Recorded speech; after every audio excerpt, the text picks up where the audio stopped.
Uniform civil કોડને લઈને આજે એક મહત્વપૂર્ણ બેઠકનું આયોજન કરવામાં આવ્યું છે। આ બેઠક જિલ્લા કલેક્ટરના અધ્યક્ષ સ્થાને યોજાઈ હતી। આ બેઠકમાં યુસીસી કમિટીના મહત્વના સભ્યો હાજર રહ્યા છે, જેમાં સુપ્રીમ કોર્ટના નિવૃત્ત ન્યાયાધીશ સંજના દેસાઈ, કમિટીના સભ્ય અને એડવોકેટ આરસી કોડેકર, કમિટીના સભ્ય અને ભૂતપૂર્વ વાઇસ ચાન્સેલર દક્ષેશ ઠાકર તેમજ કમિટીના સભ્ય અને સામાજિક કાર્યકર ગીતાબેન શ્રોફનો સમાવેશ થાય છે। આ બેઠકમાં યુનિફોર્મ સિવિલ કોડના વિવિધ પાસાઓ પર ગંભીર ચર્ચા થઈ રહી છે। ખાસ કરીને અલગ અલગ સંગઠનોના પ્રતિનિધિઓને સાંભળવામાં આવી રહ્યા છે, તેમના અભિપ્રાયો, મંતવ્યો અને સૂચનોને નોંધવામાં આવી રહ્યા છે। માનવામાં આવે છે કે આ બેઠક યુસીસીના અમલીકરણ માટે મહત્વપૂર્ણ સાબિત થશે।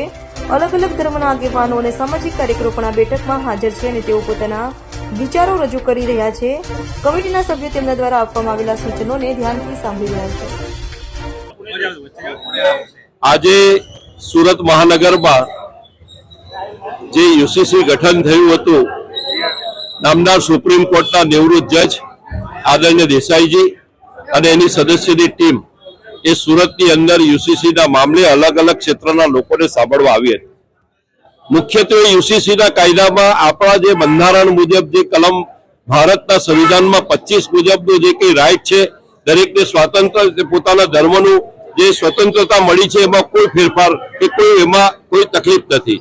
પણ કલમ 44માં જે પ્રાવધાન કર્યું છે, જોગવાઈ કરી છે કે યુનિફોર્મ સિવિલ કોડ યુસીસી એ એટલા માટે કે જન્મ, લગ્ન, મરણ અને એનું રજીસ્ટ્રેશન બાદ જે કેસો થાય છે, ડાયવોર્સના કેસમાં, ભરણ પેશનના કેસમાં, વારસાઈના કેસોમાં, તો આમાં ઇક્વાલિટી હોવી જોઈએ।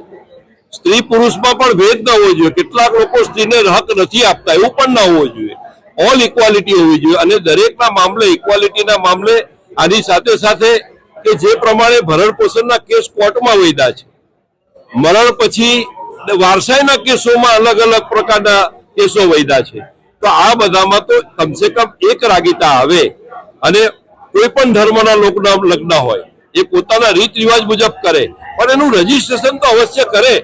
આવનારા દિવસોમાં આપણે જયારે સંવિધાનથી ચાલવાનું છે ત્યારે આપણે સંવિધાનનું પાલન કરીને યુસીસી આપણા બધાની એકતા માટે ખૂબ જરૂરી છે કે બધા જયારે બહાર રોડ પર નીકળીએ તો જાતિ, નાતિ, ધર્મથી ઉપર ઉઠીને કે ભાઈ આપણે લગ્નનો જે રાઈટ છે તો જે બધાને ઇક્વલ હોવો જોઈએ। જે આપણે ભરણ પોષણનો રાઈટ બને છે મહિલાઓને, એનો પણ સરખો ન્યાય મળવો જોઈએ। જે વારસાઈનો ન્યાય હોય તે પણ સરખો મળવો જોઈએ। તો આ ત્રણ વસ્તુ પર ઇક્વાલિટી એ કોમન સિવિલ કોડનું મુખ્ય અંશ રજૂઆત છે। મુખ્યત્વે રજૂઆત એ છે કે હાલમાં ગુજરાત સરકાર પર 3.85 લાખ કરોડનું દેવું છે। દિન પ્રતિદિન ગુજરાતની અંદર શિક્ષણ, આરોગ્યની સ્થિતિ કથળતી જાય છે। યુવા બેરોજગારીનો દર વધતો જાય છે, ખેડૂતો પરેશાન છે અને સરકારી ભરતીમાં શિક્ષણ વિભાગ હોય કે પોલીસ ભરતી કે અન્ય વિભાગ હોય એમાં 50% કરતા વધારેની ઘટ છે। સરકાર આ તમામ મુદ્દાઓ પર ધ્યાન આપતી નથી કે એના માટે ઘટતી કાર્યવાહી કરવા માટેની કોઈ નીતિ નથી, પરંતુ બિનજરૂરી રીતે ગુજરાતની અંદર યુનિફોર્મ સિવિલ કોડ લાવવાની કવાયત હાથ ધરી છે, એનો અમે વિરોધ કરીએ છીએ। યુનિફોર્મ સિવિલ કોડ એટલા માટે અમે વિરોધ કરીએ છીએ કે અમારો મુસ્લિમ સમાજ 1450 વર્ષથી અમારા પવિત્ર કુરાન, અહીંના શરિયા કાનૂનના પ્રમાણે લગ્ન પ્રસંગ હોય, છૂટાછેડા હોય કે અમારા મહિલાઓને આપેલા હક અધિકાર હોય એને ફોલો કરતા આવ્યો છે। અમારા સમાજમાં કોઈ વાદ વિવાદ નથી અને સૌ મુસ્લિમ એને સરસપણે સ્વીકારતા આવ્યા છે અને કરતા આવ્યા છે અને એનો અધિકાર અમને 1938 થી બંધારણીય રીતે આ દેશમાં મળેલો છે। અને બાબા સાહેબ આંબેડકરે જે બંધારણ બનાવ્યું દેશ આઝાદ થયા પછી એમાં પણ કલમ 25, કલમ 26, કલમ 28 અને કલમ 29માં અમને બધી રીતે અમારા મૂળભૂત મૌલિક અધિકારો આપ્યા છે। એ અધિકારો છીનવાનો હીન પ્રયાસ છે, એનો અમે સખત વિરોધ કરીએ છીએ।